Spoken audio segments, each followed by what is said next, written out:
आगे भगवान ने ब्रज गोपाकाओं के मनोरथ सिद्ध किए। आगे चीर हरण के रहस्य के बारे में कहा। चीर हरण का रहस्य का मतलब है आवरण भंग लीला। भगवान आवरण का हरण कर लेते हैं। चीर का मतलब कोई वस्त्र नहीं है। चीर का मतलब है ये देहाभिमान। देह में हमारी जो परिपक्वता है, मैं स्त्री हूं, मैं पुरुष हूं, मैं ये हूं, मैं वो हूं, यही एक जीवात्मा परमात्मा के बीच में एक पर्दा है। इस देहाभिमान का पर्दा उठ जाए तो जीवात्मा का और परमात्मा का साक्षात्कार हो जाता है। बिंदु जब सिंधु में मिलती है तो बिंदु भी सिंधु बन जाती है। ऐसे ही जीवात्मा जब परमात्मा में मिल जाता है, अपने अस्तित्व को खत्म करके ब्रह्म ही ब्रह्म हो जाता है, परमात्मा ही परमात्मा। जीवात्मा परमात्मा में दूरी कब तक? जब तक ये आवरण है, चीर हरण। यहां चीर हरण का रहस्य है। भगवान ने गोपियों के कोई वस्त्र हरण नहीं किए, ध्यान देना। कृष्ण कोई पुरुष नहीं है और गोपी कोई स्त्री नहीं है। गोवी ही इंद्रिय ही कृष्णम रसम पिबत इति गोपी।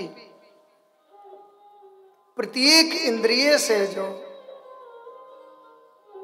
कृष्ण भक्ति का रसास्वादन करती है उसे गोपी कहते हैं। गोपी कोई स्त्री नहीं है।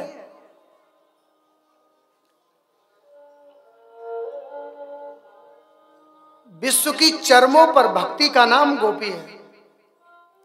भगवान से मिलने का जो विशुद्ध भाव है वो गोपी है। भगवान से मिलने का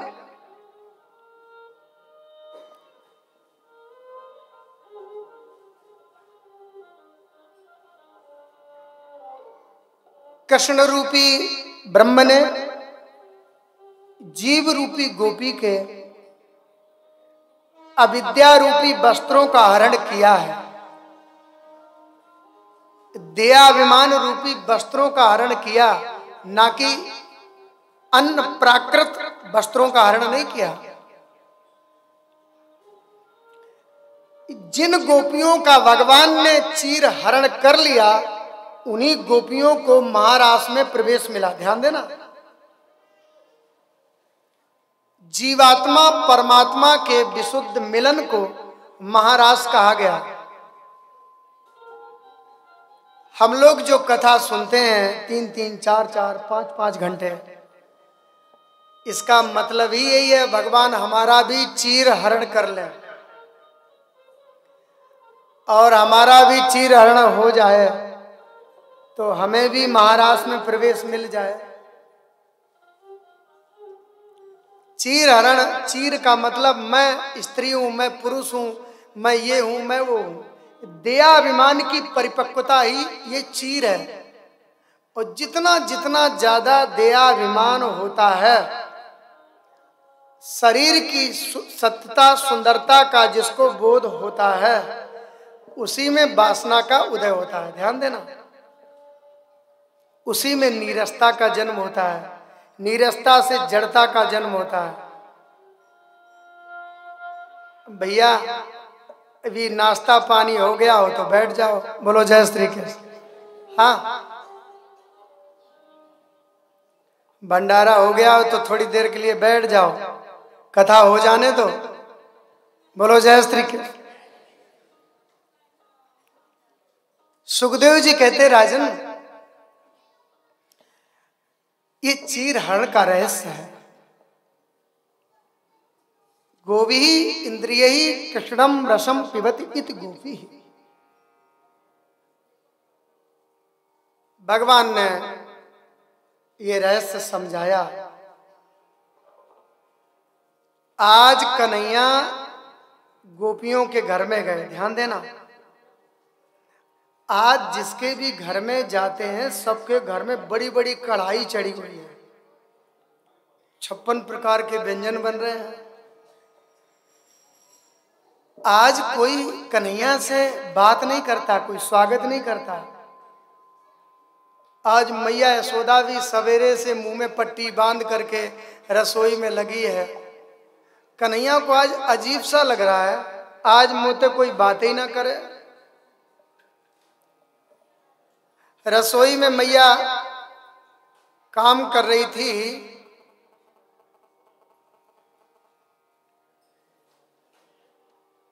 रसोई में मैया रसोई बना रही थी। कन्हैया बोले, मैया ये तू कहा कर रही है? मैया बोली, दूर दूर दूर, ना आवे ना धोबे, रसोई में घुसोई चलो आवे। लाला, मैया ये तू कहा कर रही? मैया बोली, लाला ये जय जय के लिए भोग बन रहा है, दूर दूर रसोई में मत आइयो। मैया जामे ते एक पकौड़ी मोकू दे दे, दूर दूर अंदर मत आइयो लाला, जय जय का भोग लग जाएगा फिर प्रसाद मिलेगा। कन्हैया ने मन में विचार किया, सबसे बड़े तो जय जय हम हैं, ये हमसे बड़ो जय जय दूसरों कौन आ गए। मैया ने बड़ी जोर की फटकार लगाई। अब कन्हैया रोते हुए बाबा के पास पहुंच गए। बाबा बाबा,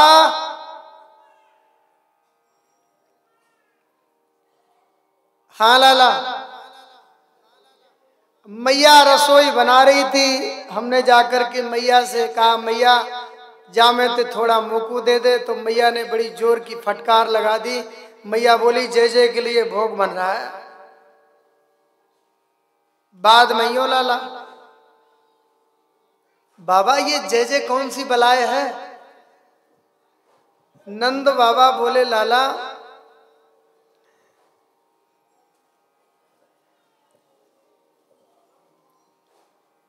हम सबन को एक देवता है इंद्र, ब्रजवासियों को वर्ष में एक बार हम उस इंद्र की पूजा करते हैं। इंद्र का मतलब है इदम दृश्यत इंद्रा, इदिंद्रा एव इंद्रा, जो एक जगह रह करके सारी दुनिया को देखता है वो इंद्र है। वेद में इंद्र का स्वरूप दूसरा है, ध्यान देना, और पुराणों में इंद्र का स्वरूप दूसरा है। जो वेद में इंद्र का स्वरूप है बहुत ऊंचा स्वरूप है इंद्र का। बोलो जय श्री कृष्ण। सुखदेव जी कहते, राजन नंद बाबा ने कहा,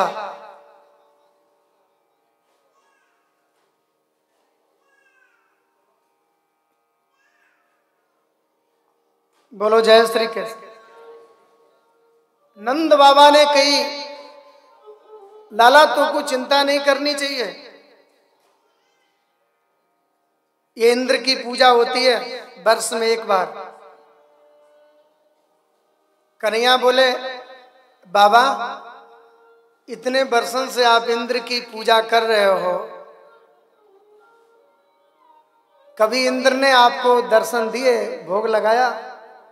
लाला पूजा करते करते दाढ़ी के बाल सफेद हो गए, वो दाढ़ी के ने कबू दर्शन दिए ही ना है।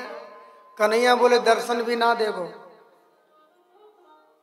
हाँ, और बाबा एक बात बताओ कि पूजा करने वाले के खेत में ही इंद्र बारिश करता है, जो पूजा नहीं करता उसके खेत में नहीं बरसाता है? नंद बाबा बोले, लाला कन्हैया तू देखने में छोटा लग रहा है, लेकिन बात करवे में मुझ बूढ़े की खोपड़ी को गर्म कर दे।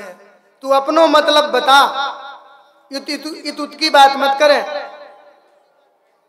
कन्हैया बोले, बाबा देखो बात ये है,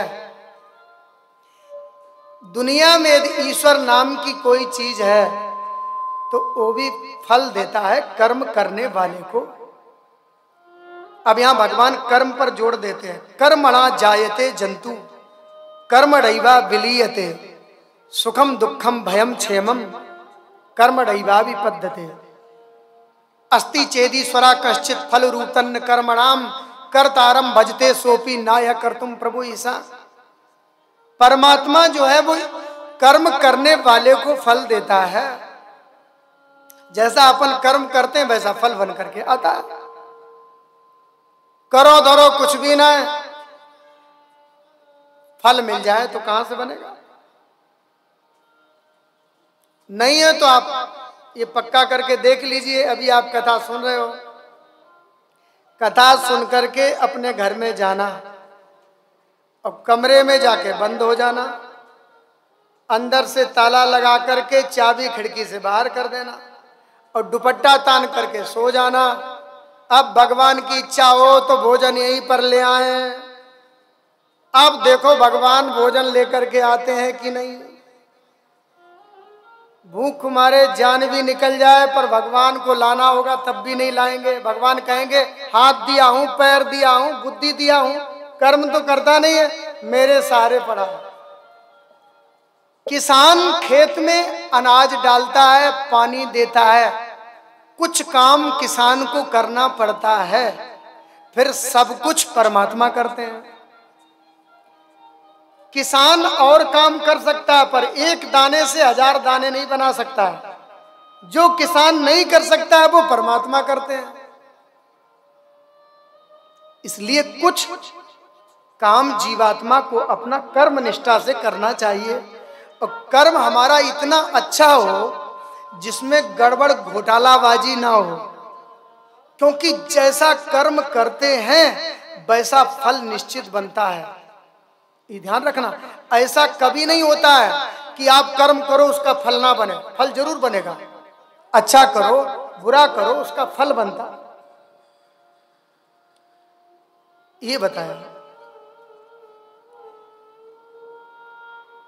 शुभ कर्म श्री कृष्ण अर्पण मस्तु हो जाता है, लेकिन अशुभ पाप के किए गए कर्म वो कभी भगवान को अर्पण मस्तु नहीं हो सकते। ध्यान देना, शुभ कार्य ही का भगवान भोग लगाते हैं, अशुभ कार्य का गलत कर्मों से भगवान कभी भी उसे स्वीकार नहीं करते। अरे लाला कन्हैया तू अपनो मतलब बता। बाबा बात ये है, एक बार तुम मेरे देवता की भी पूजा करके देख लो। बोले तेरो देवता कौन है? बोले है ना ये सात को उसको गिरिराज, इसका एक बार पूजा करो, साक्षात देवता है शालिग्राम का स्वरूप। और मेरो देवता तो चुटकियों में काम बनाए। ठीक है लाला, एक बात बता, मैं तेरे देवता की पूजा तो करेंगे लेकिन मेरी 2-4 शर्तें हैं। कौन सी? अभी पुजारी जी महाराज तो यही हैं। हाँ, बोले हम सब गरीब ब्रजवासी हैं, तेरे देवता को हमारी टूटी फूटी सेवा से प्रसन्न होना होगा। कन्हैया बोले हो जाएंगे, इसमें कौन बड़ी बात है। ध्यान देना, भगवान हमारे 56 भोग का पिपासु नहीं है। हम लोग मंदिर में जाते हैं, 56 भोग लगाते हैं, फिर लिख दिया जाता फला व्यक्ति की संपूर्ण सेवा समर्पित। अरे भाई क्यों मजाक करते हो? बोलो जय श्री कृष्ण। ये एक मजाक है समाज के साथ। जो विदुरानी के छिलके जिसने खाए, सबरी के झूठे बेर खाए, क्या वो 56 भोग के द्वारा प्रसन्न होता है? ऐसा नहीं है। तो भोग लगाओ पर अपना नाम मत खंडवाओ, सेवा करो। लेकिन ये जीवात्मा थोड़ा करता है, नाम बहुत करता है। हमने ये किया, हमने वो किया, हमने वो किया। और थोड़ा बुखार आ जाए तो हॉस्पिटल में जाना पड़ता है?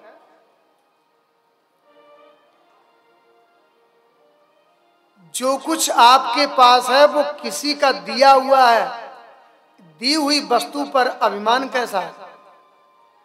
दी हुई वस्तु को जो अपना मानता है वो सबसे बड़ी बेवकूफी है। मिली हुई वस्तु सेवा सामग्री है। हाथ मिला हुआ है, आंख मिली हुई, शरीर मिला हुआ, ज्ञान मिला हुआ, धन मिला हुआ, संबंधी मिले हुए, प्रतिष्ठा मिली हुई, समाज मिला हुआ। अरे मिली हुई चीज को तू अपना क्यों मानता है? यदि इसे अपना मानेगा तो अभिमान जरूर आएगा। ये सेवा सामग्री है, जगत की सेवा करो, अपना कुछ भी नहीं है। ठीक है, प्रसन्न हो जाएंगे। और देखो, भोग लगाया, थाली सजाई, ताली बजाई, आंख खोली, भगवान भोग लग गया, हम नहीं मानेंगे। तेरे देवता को प्रकट होके भोग लगाना पड़े, वो लगा लेंगे। अरे प्रकट क्या, मेरो देवता तो मांग मांग करके पाएगा। ठीक है। और देखो, हजारों वर्षों से इंद्र की पूजा चली आ रही है। इंद्र की पूजा बंद होगी तो इंद्र उत्पात मचावेगा, उससे भी रक्षा करनी पड़ेगी। भगवान बोले करेंगे, सारे वचन दे दिए। अब क्या था, इंद्र की पूजा बंद और ब्रज में बढ़िया बढ़िया भोग बनने शुरू हो गए। चल पड़े गोवर्धन की तैयारी करके, बैलगाड़ी में सामान लद गया, पहुंच गए तलैटी में। कहाँ है तेरो देवता? कन्हैया बोले, लंबो चौड़ो देवता नहीं दिख रहे हो?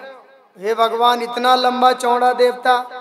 बोले क्या करें, पहले मेरे देवता को स्नान कराओ।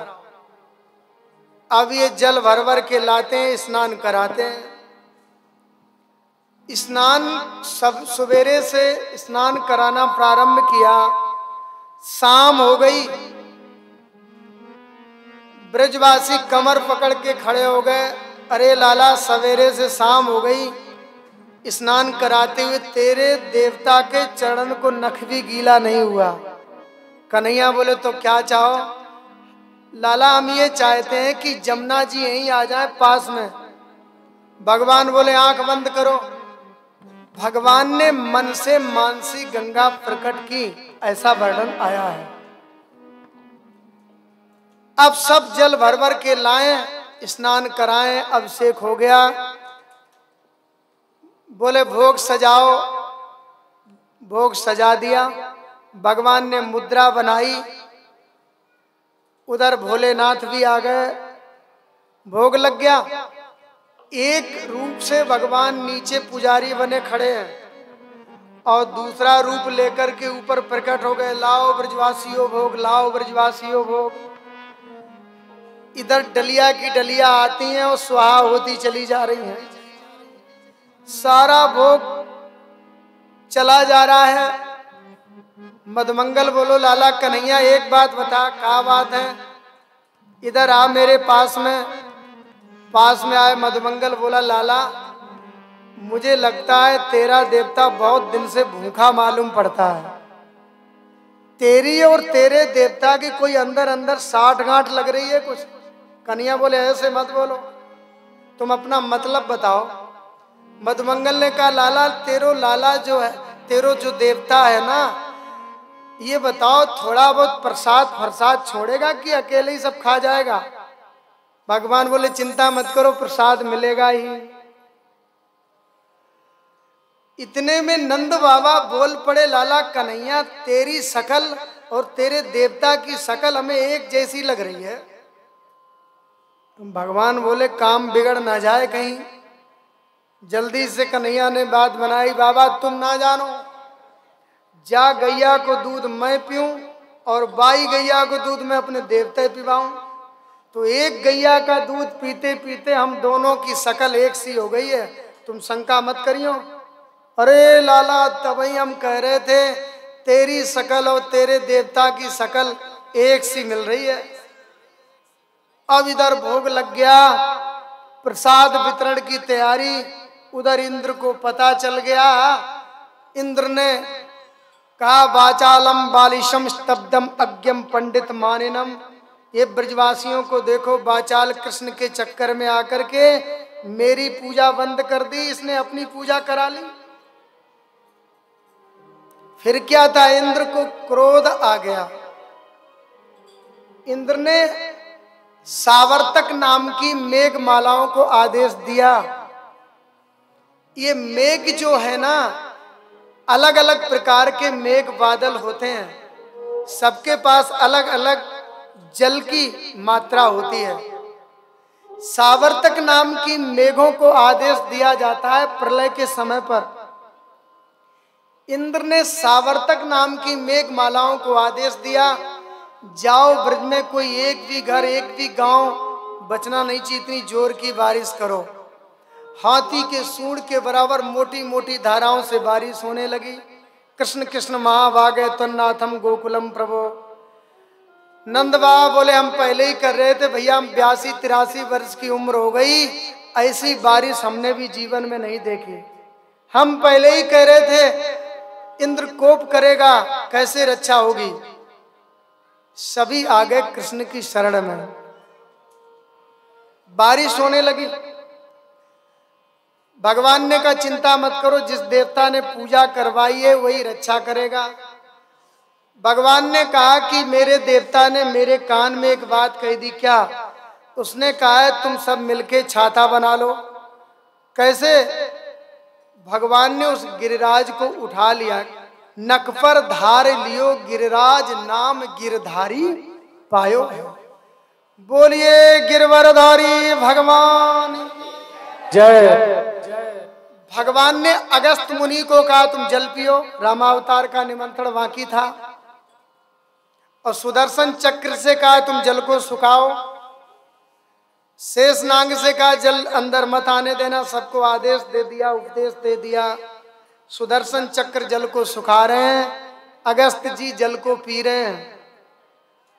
ब्रजवासी सारे गोवर्धन के नीचे आ गए।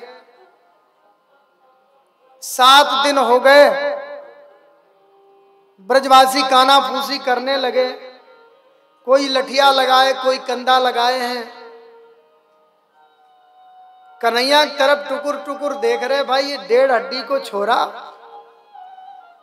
7 दिन से केवल उंगलियां लगा करके खड़ा है, और हम मोटी मोटी लठिया लगाए, कभी ये हाथ थक जाए तो दूसरा लगा लें, कभी ये कंधा थक जाए तो दूसरा कंधा लगा लें।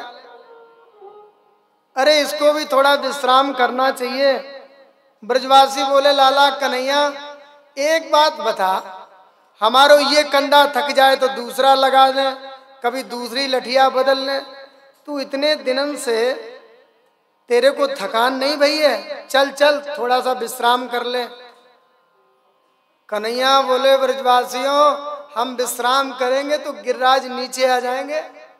अच्छो तो तेने कहा समझ रखी, गिरिराज तेरी उंगलिया पे रखे।